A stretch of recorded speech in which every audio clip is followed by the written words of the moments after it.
So far this season, Johnny Manziel's had all of 4 offensive snaps. Are you okay with how the Browns are using Johnny football? First, let me say this. That play was sweet.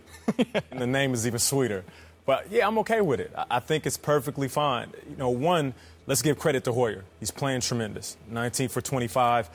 You know, I don't think, even though he claimed it at the beginning of the season and the team claimed it and he went out there and showed everybody why he should be the starting quarterback, I'm not sure if everybody expected him to play as well as he's been playing. No. And I like to give him credit.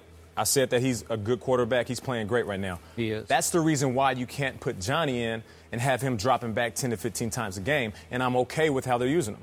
It's special packages, trick plays, maybe it's the read option. Whatever it is, just throw him out there. Because it's not because you're saying Hoyer's not playing well. It's because you want people to have to defend that or at least game plan themselves during the week because maybe Johnny's going to get in the game. One thing he does have is moxie, speed, and he's talented. So you can't leave a guy like that on the sideline. So I'm okay with it. Stephen A. You actually can leave him on the sideline because he's a quarterback, but he's not good enough to be the starting quarterback because Brian Hoyer is the quarterback. So you actually can. I'm going to roll with Skip on this. We discussed this yesterday. I thought the play was relatively Bush League. To me, it's the equivalent of stepping in a boxing ring and sucker punching somebody. I understand that these things could happen, but at the same time, you know, man up, be straight up, go out there and compete. And Johnny Football, we know, is a competitor. But at the same time, he's a quarterback, and he's somebody that is by and large perceived as being the future of this franchise. And when I look at it from that perspective, Nate, you know, you talk about trick plays or whatever the case may be. If that's the case, line him up as a wide receiver, put him in the slot, do something like that. No, you wouldn't do that. You know why you wouldn't do that? Because the likelihood is that you're going to need him to be the quarterback you need him to be for the future moving forward. Hoyer is balling. We appreciate what he's doing. He's a homegrown product. He's completing 64% of his passes. I think that he's been relatively impressive, you know, eliminating the first half of the season opener against the Pittsburgh Steelers. I definitely think Hoyer is showing a lot of promise, and I'm proud of the job that he's doing. But at the same time, I don't see anybody designating him as the quarterback of the future. They've said that that's about Johnny Manziel. And if that's the case, you don't put him in those kind of positions. That's just my opinion about it. I am with you, which brings me to I have 2 bones to pick with our friend Nate here. First of all, you're okay with the way Johnny's being used, and I'm not. And I said this yesterday. It's beneath this kid's dignity, to me, to become a circus act, a sideshow with the Cleveland Browns. He is a quarterback. I think he's going to be a starting quarterback, and I think he has a chance to be a star quarterback in this league at some point.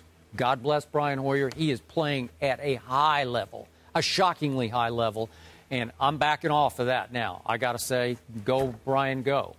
But this is what drives me nuts and makes me sick. The only way that the Browns are figuring to get Johnny in the game, except for this trick play, is to run the read option. My point that I've made on the show is, for those who didn't watch Johnny Manziel in college, he never ran the read option at Texas A&M. I mean, never ran the read option. And all of a sudden, he not only has to learn a new pro offense, he has to learn a new sideshow offense, which is the read option. Now, remember, for those who don't get this, Tim Tebow was nothing but read option at Florida. That's all he did. That's the only way Tim Tebow could survive at the NFL level is to put him in the shotgun and run the read option where he's ride and decide with Willis McGahee. Every play, he can either step back and throw it because the defense is a little off balance, or Tim Tebow could pull it back and run off tackle and maybe run over somebody. But Johnny Manziel never did that in college. He dropped back, and if he didn't see what he liked, he might spin out of the pocket to create more time to throw, or he might take off and run. Now, occasionally they would call a quarterback draw so he could just bolt up the middle. But in this case, it's driving me nuts that to set up this trick play, he had to go in and run a read option. And I think every time they've run it, it gets blown up because it's not Johnny's cup of tea, man. It's not what he does. Well, let me respond first to Stephen A. Okay. You mentioned Bush League or Sandlot. I think it was, you know, and I know Andy Dalton is a starting quarterback, but that is a trick play, and it worked tremendously. I think that was very impressive what Cincinnati did.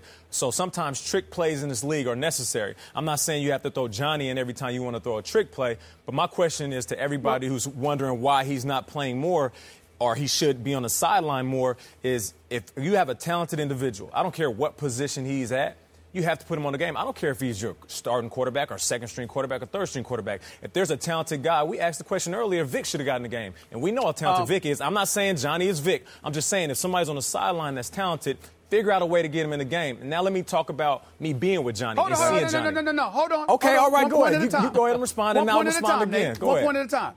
I'm sorry.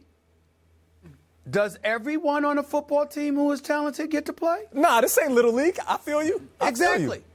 So the point that I'm trying to make to you, don't give me that stuff about Johnny Football being talented. There's a whole bunch of people in the NFL that are talented that are riding the bench. You know why? Because somebody ahead of them is more talented. Right. That's the reality. If he was that talented, then he'd be in the game.